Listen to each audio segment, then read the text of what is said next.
어제부터 이 말라기 말씀을 함께 나누고 있습니다.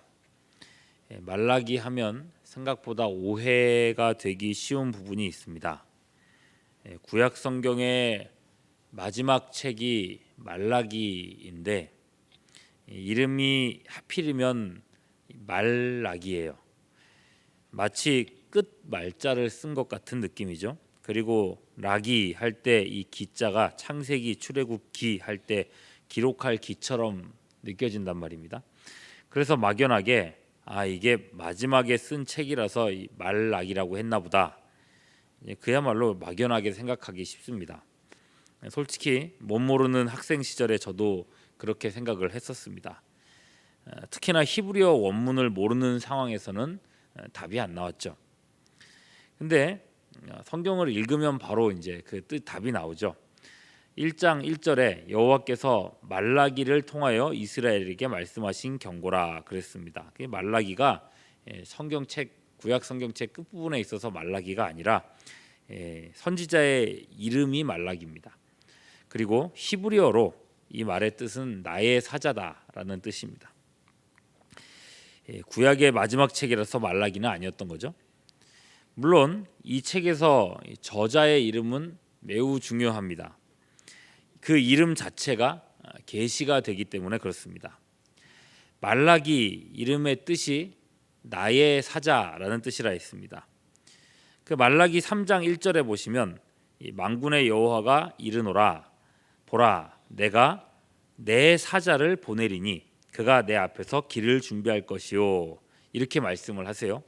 여기서 내 사자를 보내리니 이 말이 원문으로 보면 내가 말라기를 보내리니 이렇게 되어 있습니다. 무슨 말인가 하면 이 말라기 자신이 훗날에 오실 언약의 사자 바로 메시아이신 예수님을 예표하고 있다는 것입니다.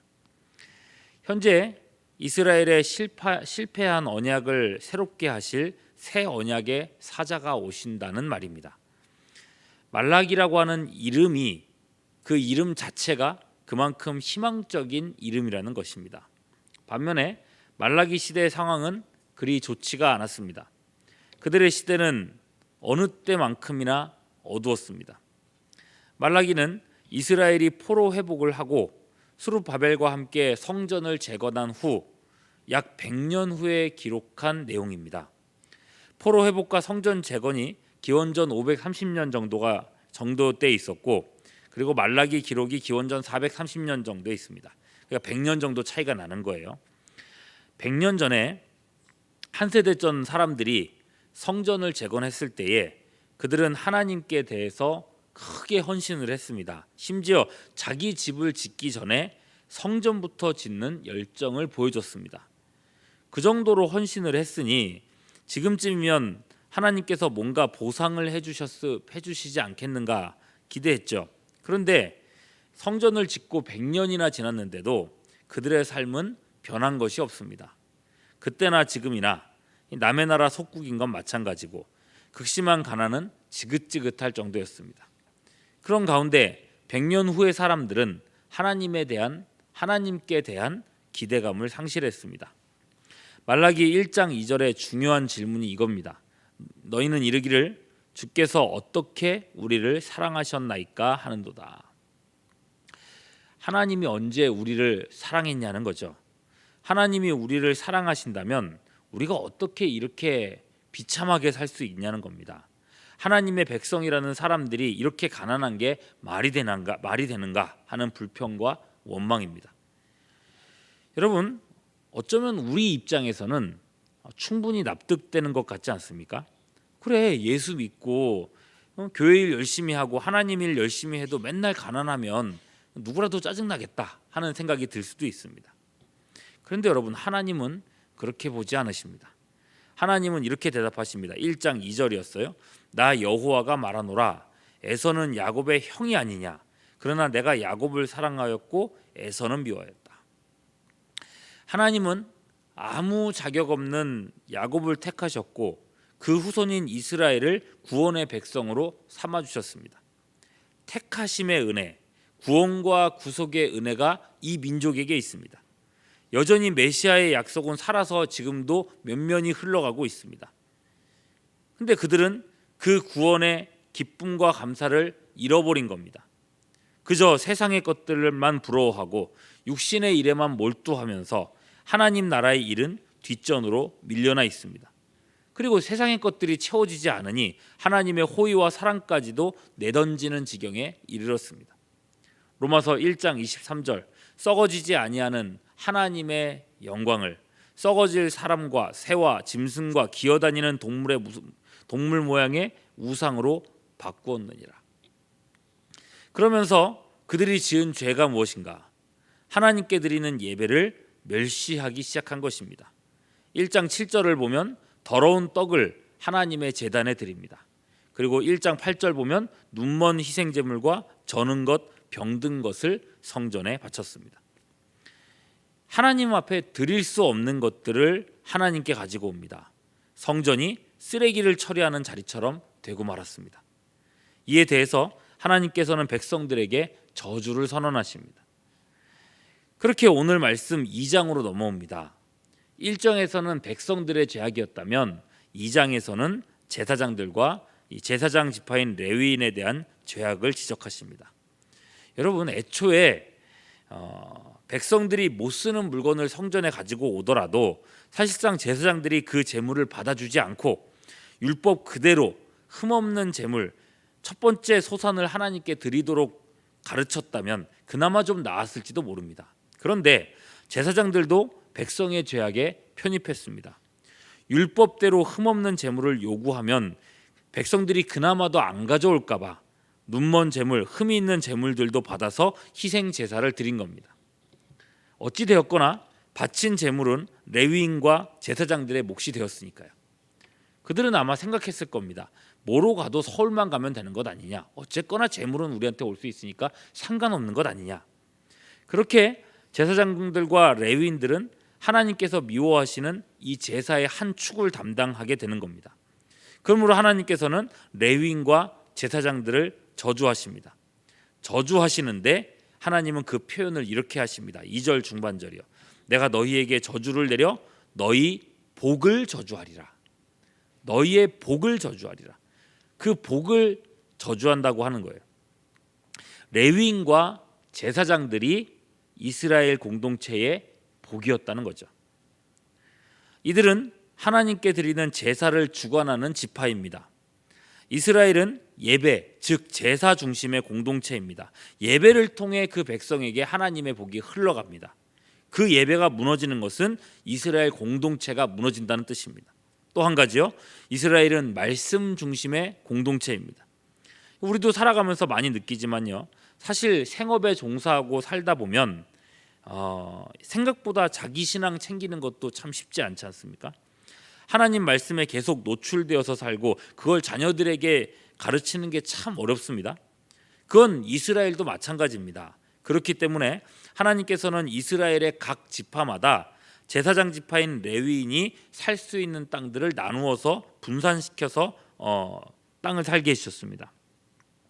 레위인들은 이스라엘 12지파의 땅 곳곳에 흩어져 살면서 각 지파 사람들이 말씀 중심으로 살도록 가르치고 신앙 전수하는 일들을 했던 것입니다. 이들이 건재해 있는 이상 이스라엘은 말씀 위에 든든히 설 수 있었고 말씀이 중심에 있는 이상 이스라엘은 흔들리지 않을 수 있었습니다. 한마디로 레위 지파가 그리고 그 제사장들이 이스라엘의 복이었다는 거죠. 그래서 5절은 이렇게 말합니다.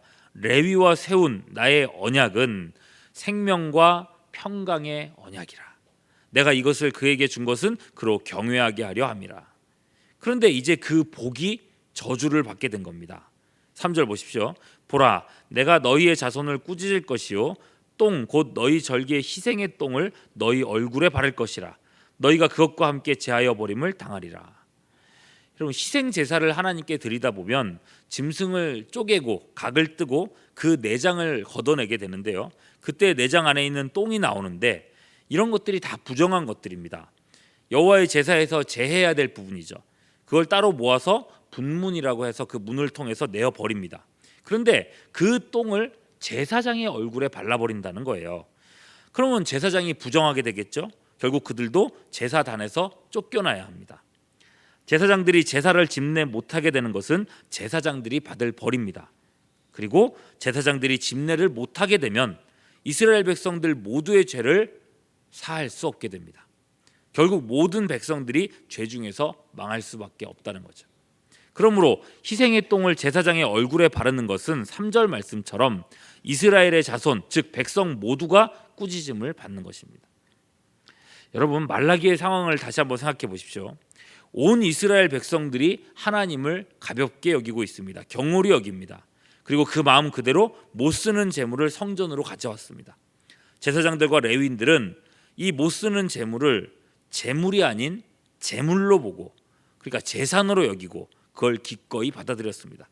그래서 백성들은 바른 신앙을 배우지 못했고 제사장들은 부정한 것들로 자기 배를 채웠습니다.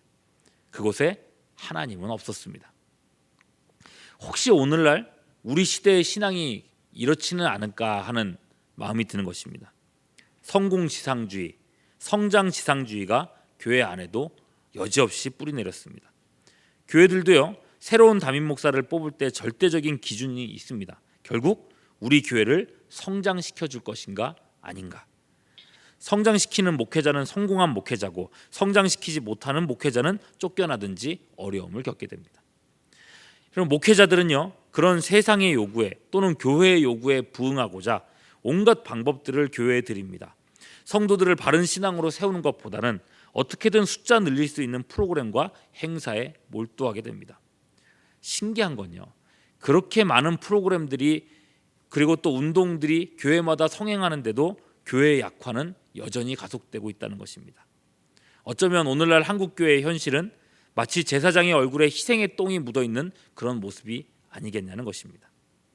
구약성경의 마지막 책이 보여주는 단면처럼 말세를 사는 우리 시대도 이렇게 참 어두운 것 같습니다. 다만 이렇게 시대를 탓하며 좌절하라고 이 마지막 책의 말씀을 주신 것은 아닙니다.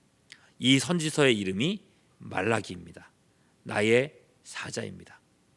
말라기는 깊은 어둠의 시면을 직시하게 하면서 동시에 그 어둠을 뚫고 나오는 한 줄기 빛을 제시하십니다. 보라, 내가 말라기를 보내리니, 나의 사자를 보내리니. 여러분 요즘에 열심히 외우고 계셨죠? 요한복음 1장 8절, 참 빛 곧 세상에 와서 각 사람에게 비추는 빛이 있었나니. 16절, 우리가 다 그의 충만한 데서 받으니 은혜 위에 은혜로라. 결국 유일한 해결책은 예수 그리스도이십니다. 그의 피 묻은 십자가 복음입니다. 솔라 그라치아, 오직 하나님의 은혜입니다.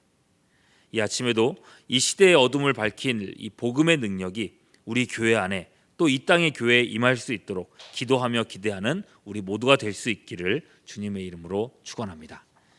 기도하겠습니다.